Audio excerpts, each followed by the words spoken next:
Initial reaction about the trade? My initial reaction, I just heard about it when I got here. See, I'm focusing on Melo right now. Melo at the Drew League. I'm coming to watch my son play. It's entertaining. I don't care about Zoe being traded or whatever. It's just about him being healthy, like I told him before.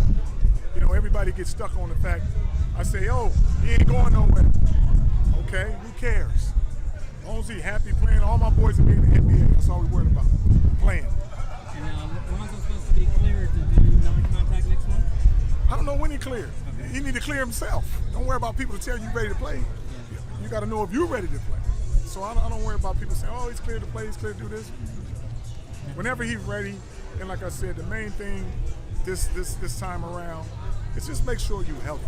No matter where you play on the moon. As long as you're playing basketball and having fun, like people ask me about whoever, Lonzo will play with these little kids and make them good. So it don't matter who's on the team. But like I said, I guarantee, like I say again, it'll be the worst move the Lakers ever did in their life, and they'll never win another championship. Guaranteed. I agree. So they're going to regret the trade? They're going to regret it. I'm going to have fun with it. Because I told y'all it was crashing down. Now it completely crashed, but at least my son got off the boat before the thing exploded. I gave him a chance. You can rewind it and go back, and I said, if you get the 3 Ball brothers, you're going to survive this. You let them go, oh, it's going to be a cold day in hell. Trust and believe that. Will Lonzo play in New Orleans? I know you had said. I don't care where Lonzo plays. You know, like I said about it, I just want him to be healthy. I want him to play. And it's better to go somewhere where you can just play and do your thing and be that guy instead of having all these question marks behind you. And once you don't believe in him, it's kind of hard to come back and be like, oh, we believe in him now, because now we don't know if you're true or not. You had the first chance to believe in him, and you didn't. So guess what? Time to go. There was so much hype around Lonzo coming to LA. Magic said they would Magic no talent. He know how good Lonzo is. But when you got these folks in the way messing up your vision, you ain't got no good precision. I was gonna say, what do you think went wrong? What do I think went wrong? I know what went wrong. Soon, the coaching was the beginning. When I didn't see him believe in Lonzo and start taking him out after 5 or 6 minutes, putting him back in, not starting in the fourth quarter, so they never played like that. Give the keys to the partner to do what he do, which is win. Now you don't let him win, you get these raggedy ass trainers, got him training with these rubber bands, guess what? You're gonna get hurt. How about Lonzo and Zion? Lonzo could be with Sarah Lee and she gonna be good.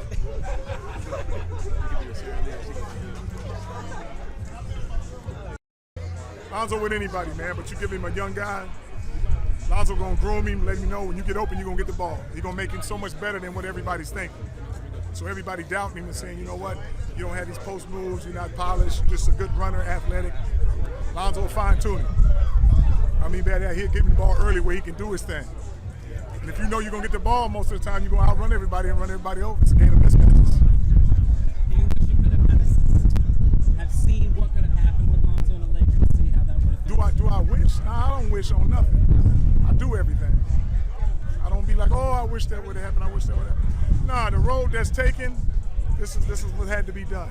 It's just different. You look up and say, wow, I thought I was going this way, then you go this way. It might be better. But the Lakers are going to be known for always getting rid of great players. It's been a process. Everybody who get away from the Lakers, boy, they do so much better after they get away. The proof is in the pudding. I'm not just saying this. Angelo, move, he good. Julius Randle, good. Anybody that leave, unless you was with Lonzo, then you get stuck in Cleveland with Larry Nance and Clark. They not doing as good. Zoe make them better than that. That's why. How about LeBron and AD? Do you think they can win the championship? LeBron and AD win a championship together? No. They won't win. Guaranteed. LeBron is getting older. AD, if you look at this game, man, if you lock up 2 players, there's only going to be really 2 guys shooting the ball at the end. But if you can't handle the ball, you got to shoot free throws. Your body going to wear down. That's just what this game is about. As you get older, it's harder to do that. So the expectation, too, in L.A., it's a bit different. What I mean by that, AD, ain't nobody on you in New Orleans because ain't no red carpet out there. But I tell you what, in L.A., you can go from sugar to real quick. How does Lonzo feel about the trade? Lonzo feels great. Lonzo don't care about no trade. He just want to play. So his main thing is like, as long as my foot keep getting better, I'll play for anybody. That's the thing. But everybody gets stuck because you want to hear controversy. So you want to hear LeVar Ball say, he ain't doing this, he ain't doing that. Quit worrying about that. He's still going to play basketball. But everybody like to tell me I told you so. And you know when they say that, I go home, drink me a gallon of milk, eat my donuts, and don't nothing change. And the big baller brand keep going up. Oh, that's that big baller healing. We heal up quick. We only stay in the crutch for a day or two. Up next for him is getting ready for next year, man. Like I said, all my boys is cut from the same cloth. They'll all get to the NBA. But see, Jello's that middle piece. The good thing about him not being drafted or nothing, he can go anywhere. He ain't got no restriction. Lonzo might be like, you know what, New Orleans, bring my brother over here. Okay. Melo might be the number 1 pick, and guess what he might say? You know what, let me have it. Jello say, okay. Just saying. I'm very confident this is what's going to happen. All 3 of my boys are going to end up on the same team at some time. And when it does, it's a wrap. Because they play at a speed that's unheard of. Them 3 together is unreal. What message do you have for Jeannie Buss, if you have anything to say to her? What message do I have for Jeannie Buss? Have a good day and get you some donuts and milk and relax like the big baller. Glad. Hey, Perk, you Perk's good? struggling. Perk is literally crying. Literally crying. Let's get to game 4, gentlemen. Tonight, Giannis Antetokounmpo. We are very happy to see you, Vince. We are very happy to watch some basketball finally tonight. Giannis Antetokounmpo notched back-to-back 40-point games in these finals. Only Michael Jordan has had 3 straight 40-point games in the finals before. So in '93, MJ actually ripped off a stretch of 4 straight. That was also against the Suns. Now, Giannis kept repeating, quote, I'm not Michael Jordan. I'm not Michael Jordan in his press conference following game 3. But Vince, as someone who was compared to Michael Jordan early in your career yourself, is it fair to expect another 40-point game from Giannis tonight? Or do you think that he will? What is going on with you two? It's him. That boy is doing Perk crazy, man. Perk can't stop laughing. Get it together, Perk. Yes, because it's his fault. No, but I'll say this though. I mean, obviously nobody wants to be compared to MJ, but 40 points. I think there's going to be an adjustment where Giannis is going to see a lot of double teams tonight, and they're going to make it tough for him and make him a facilitator. I mean, if they're going to continue to let him play one-on-one, yes, he will get 40 points. Particularly if he gets Ayton in foul trouble, and now Jay Crowder, Cam Johnson, or what's the other one? Torrey Craig has to guard him. So I don't see him getting 40, but I see him being a difference maker. You want Perk? No, it's on you. Oh, okay. I just didn't know if Perk wanted to go. No. Look, I think it's fair to expect him from him because I think that's the type of player he is and what he's capable of doing. You've seen it in back-to-back performances, and it doesn't look like he had more room, like he could have kept going. Mm-hmm. Like they pulled him. He had 40, and he didn't play in the last portion of the game. So I think it's okay to expect that from him, but also he's only going to be judged on wins and losses. When you are a great player like that, if you have 30 in a win and you have 40 in a loss, like you know what he wants. So that's how you're going to judge him, not necessarily by a 40 piece. Right. And here's the thing. I think he's going to have to be a guy that's going to have to be a playmaker out of the post tonight. Right. So I don't think he's going to score 40. I think he's going to get about 25 to 30 points because the Phoenix Suns are going to make adjustments. They're not going to allow Giannis to continue to, dominate in the paint, even on post-ups. I'm not talking about isolation plays. I feel like Monty Williams, they will adjust. They will put their pride aside and say, you know what, we're going to send a double team on the bounce.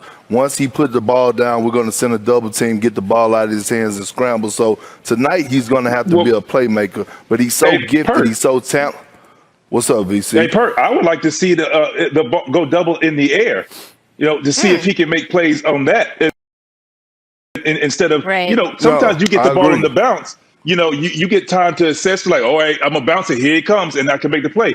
Try and catch, go double him when the ball is in the air and see if he can make that decision quickly on those type of situations instead of, you're waiting. Because sometimes, once great players, when you know that it's coming on the bounce, what are you going to do? You're going to bait them into it. Yeah. Right, but I mean, so much of this, I know we just kind of gloss over, if Ayton can stay away from being in foul trouble. That's kind of the whole thing, though, right? Right, Dario absolutely. Saric is out with a torn ACL, so they do not have their regular backup center. And Giannis has torched anyone smaller than him who has been the defender. Yeah. Ayton is the only one with really the size to match up against him. He's done a good job in several situations this whole season, not just in the playoffs. But if he's on the bench, the guy who is normally on the court instead has got his knee wrapped up. So that's the number one thing that I think we're going to look at is how they're going to go at Ayton. Because if I'm a coach, go take 4 or 5 extra shots in the first quarter, see if you can get him in trouble. Because that's a huge pendulum swing the other direction if he has any issues. So I just think that that's where I think the Milwaukee Bucks make an adjustment is how do we go at Ayton? How can we get him off the floor or make him tentative? Well, I don't think it's just go ahead. I don't think even just to your point, not just even Giannis, right? You look at Brook Lopez, right? Establish him with deep seals or whatever the case may be, because in my mind, I'm thinking that Monty may make the adjustment that you put Jay Crowder on Giannis, you put Ayton on Lopez, but still put Lopez on the block. He's great on the block. He's great at drawing fouls as well. And so you just want to try to get Ayton off the floor if you're the Milwaukee Bucks. All right, I want to switch over to one of the teams not in the NBA Finals. The Clippers announced that Kawhi Leonard underwent successful surgery on his right knee due to a partially torn ACL. Now, we knew that the ACL was the issue. That's why he missed the Clippers' final 8 playoff games. They kept saying it was a sprain and, in fact, rebuffed the idea that it was torn at all.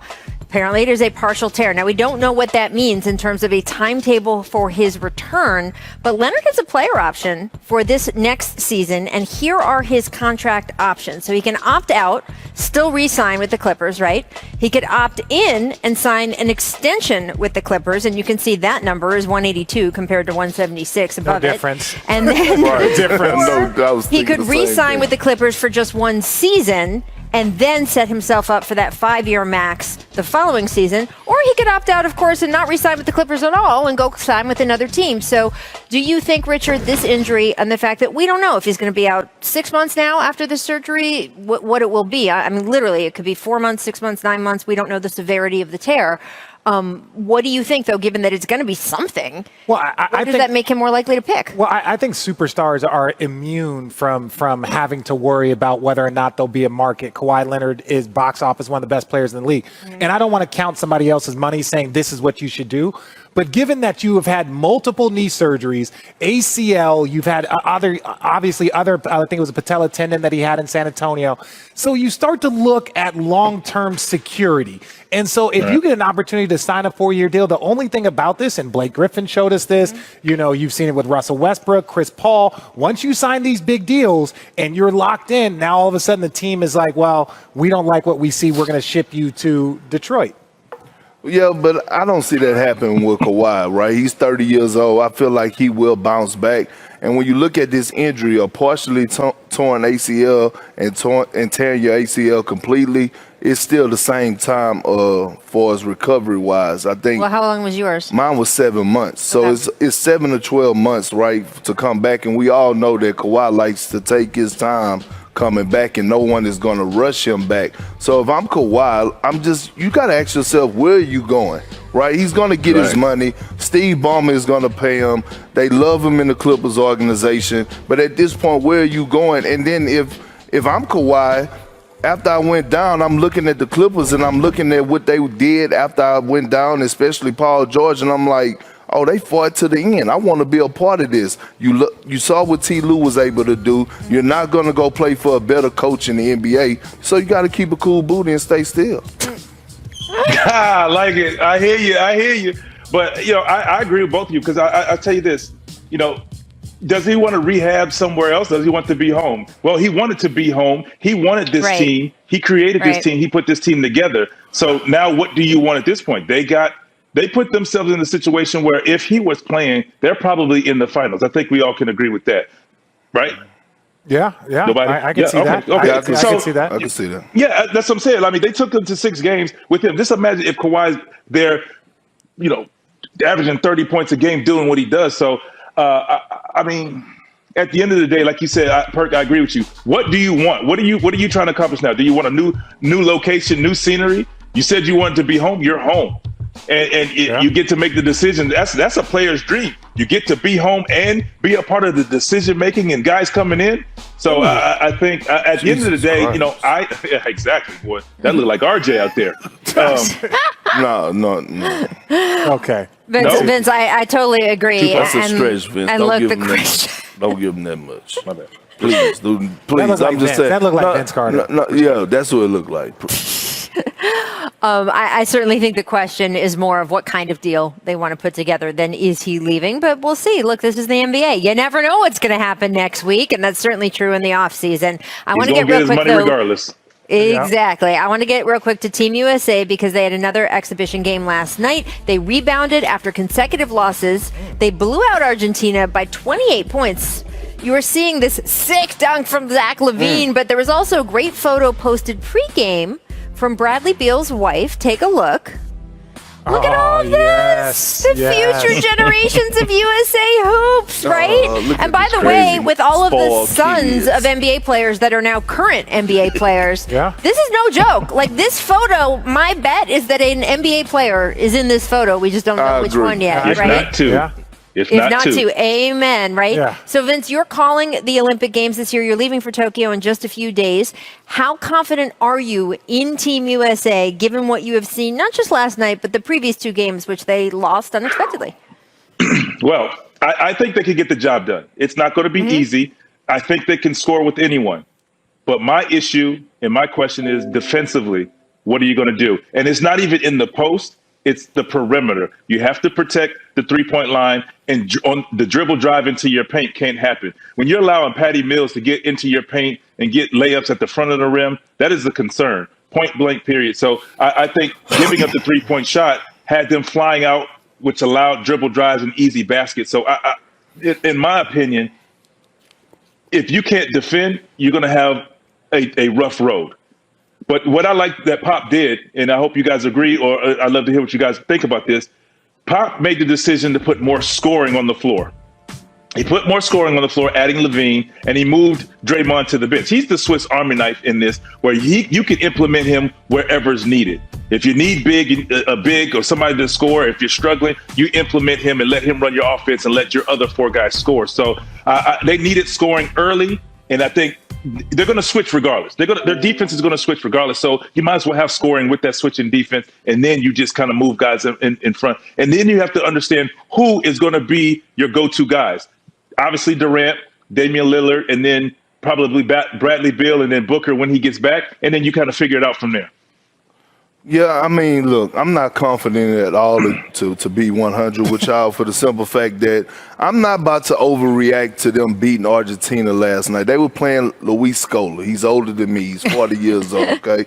And look, the physicality. I was watching that team last night, and it's no disrespect, but you look at the players that they have, KD, Dame Dollar, those guys, they play cute, right? In a good way, right? They get buckets. They're not guys that's going to go down there and mix it up in the trenches. And what I see from these other teams like Nigeria, they have a lot of rough riders. They have guys that are not afraid to go down there and bang down low. They're not afraid to go down there and mix it up, get into you, and the referees let you play in this league. You have to be physical playing in the Olympics. And one of the reasons, and it was great that Vince pointed this out, one of the reasons why you had to go with more scoring is because you don't have the traditional type of defense that you want to be playing in those moments. Correct. You don't have the David Robinson. You don't have the Kevin Garnett. You don't have those individuals to really shore up your inside defense. So you're switching across all five. Now, one of the things when you switch across all five, a guy like Bam Adebayo or a guy like Kevin Durant, they might not be down there on the block to protect the paint. They might be on the perimeter if you're switching across. So that just makes the dribble drive that much more open. And if you're susceptible to that, then you just have to go, well, all right, then we're just going to try and outscore you. And that could work because they have more offensive firepower than anybody. But I don't know if this defense and the way they're going to try and play it is going to work without a traditional big. I'm just going to keep saying what I've said every day. That team has Kevin Durant on it. So therefore, I am not dubious. Go with scoring then. Go with scoring. What they can do. And it doesn't mean they're guaranteed to win a gold medal, but I'm never going to be panicked because that team has Kevin Durant on it. Yeah, it's not a panic, Rachel. You're right. It's just a concern. Right. It's just alarming. 23s from Nigeria. That's just now when you go into pool play or group play, they're going to look at you now and say, hey, they're beatable. Regardless you're the mighty USA, you're beatable. That's all. Did he say for pool sure. play? Did he say pool play? I don't know. He said the group round. Richard, please take your mind out of whatever gutter it lives I said in. pool play, then I said or group play. Oh, I thought you said poop. Vince, I just like that Kendra's talking about how in the Olympics you got to be able to run with the guys who bang down low, which is just so different from when you played in the Olympics and nobody would even touch each other back then. Right. It was the least physical of all the different kind of basketball that you played. Vince, thank you so much for joining us. We will see you his second NBA Finals in a row, mind you. Welcome into Jay Crowder. Thanks for being here. Thanks for having me. Well, look, you already know you've got trouble, by the way, because you were up here with Richard and Perk, and we'll get to your old teammates in just a minute. But I want to talk about something more recent than when you played with these fellas. You entered this series as the only player on either team with any finals experience. So what advice did you give your teammates going into the NBA Finals? I just told them that it's going to be a lot of fun, but it's going to be hard. It's going to be hard. Hardest thing we ever done in our life, in our basketball career, is coming up. So I just try to prepare us as much as possible for what's ahead of us, which is some hard basketball being played. Jay, what's up? Your boy Big Perk here. Look, I have a question, right? I've been watching you on the sidelines, watching you on the court, and I've been watching your leadership skills. And I want to know, far as you being a leader, far as you fitting in with the Phoenix Suns, what is your niche? How do the guys respond to you?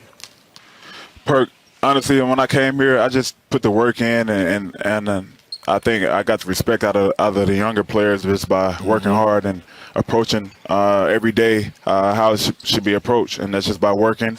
And I was able to gain a voice in our locker room. Obviously, Chris Paul did a great job of letting the guys know what I bring to the table, but I just wanted to come in and put some work in and win those guys over by seeing the approach that I take as a professional, as an athlete, and how serious I take my job. So I won the locker room over just by putting in the work, honestly. That's what you do. Yeah, no, and I can attest to that. Yes, Jay sir. was a young player in Dallas, and you already had a veteran presence about you, gravitating towards veterans, doing the work, putting the work in.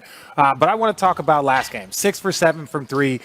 The thing that I like about it is that you do, like the Phoenix Suns and the way you guys play, it's so within the offense.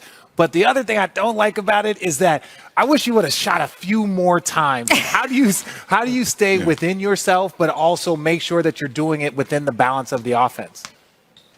Well, Coach did a great job of just letting the 5 guys on the court flow and figure it out a little bit. I feel like we just try to find a balance. Obviously, we struggled from shooting the ball from deep last game. But I didn't want to go outside of my way and outside of what we're trying to attack, how we're trying to attack these guys just to get some shots up. Obviously, we wanted to get the best shot that presents itself, that possession. But I'm just trying to stay the course. Obviously, looking back at it, I wanted to shoot the ball a few more, just try to see if we can get back in the game there in the fourth quarter. But we just try to stay within what we do and attack these guys how we feel like it's going to help us win the game. Jay, Monty Williams spoken so highly of you all season, but I thought it was really interesting. During the conference finals, he told me that when you guys got to the clinching games, he said that he texted you after shoot-around to just be like, Jay, I'm going to need you tonight. I'm going to need you to be a vocal leader tonight. How has your relationship with Monty evolved as you especially have gotten into this phase of the playoffs? And he's made it clear he is depending on you to be that voice. Yeah, he's done a great job of just letting me know exactly what he needs out of me. As one of his leaders in the locker room, he's done a great job of just letting me know from day one what does he need from me, and in a sense of leadership and how we can work together on that. And it's been great. It's been great to have him challenge me at times, challenge our team, and bring the best out of me and bring the best out of my teammates. So Those text messages that he sends to me, I always love them. I always know it's come from the heart. I know it's very beneficial for our team, so I take them very seriously.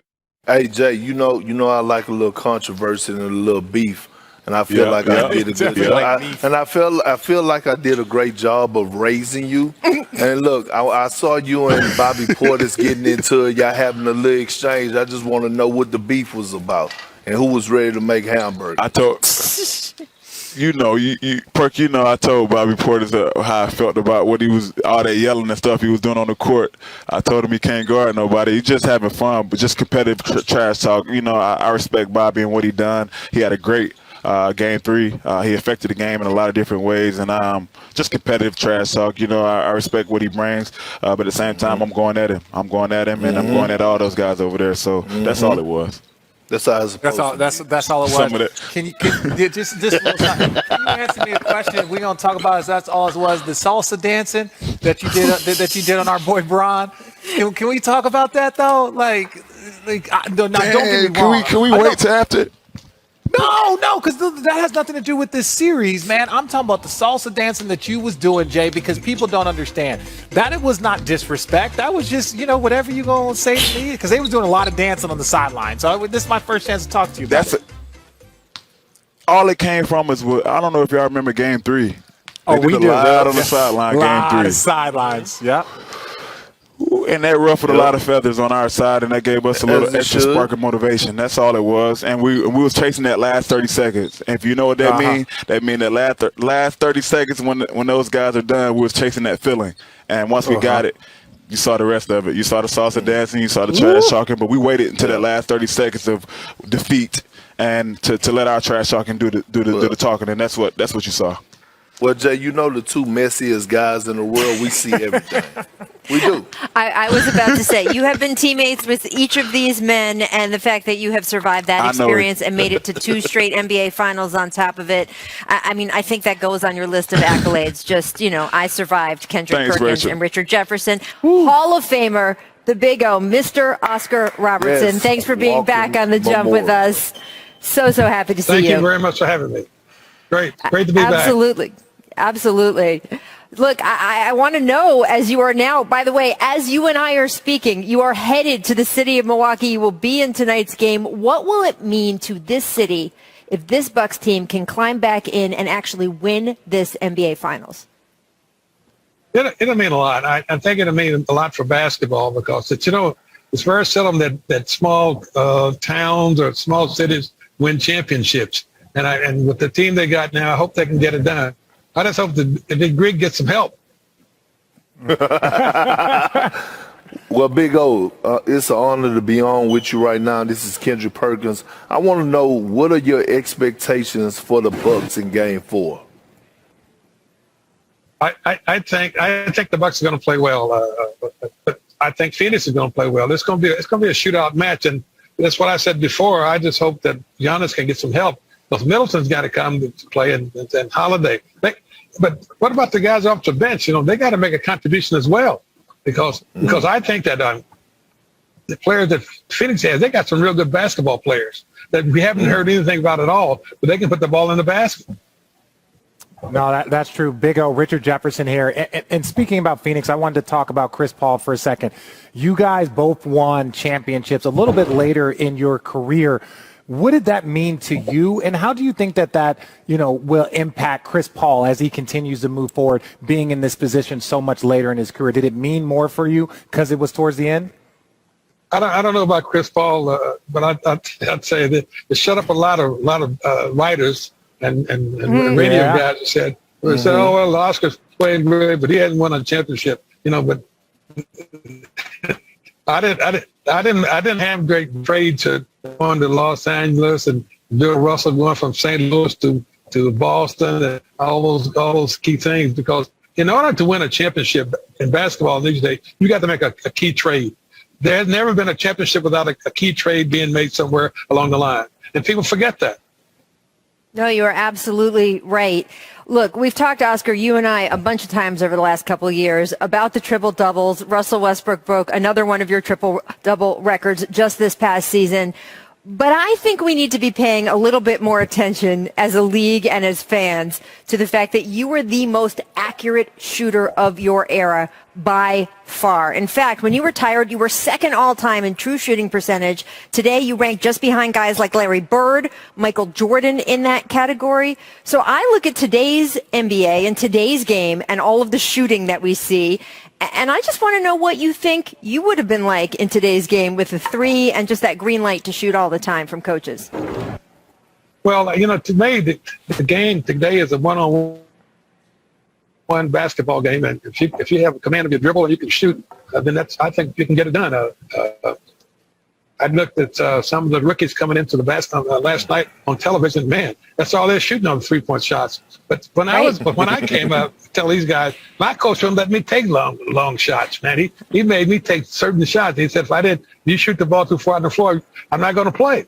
So that's why I try to get in that 15 to 18-foot shot mark all the time. But I had a pretty tough coach, so I listened to him.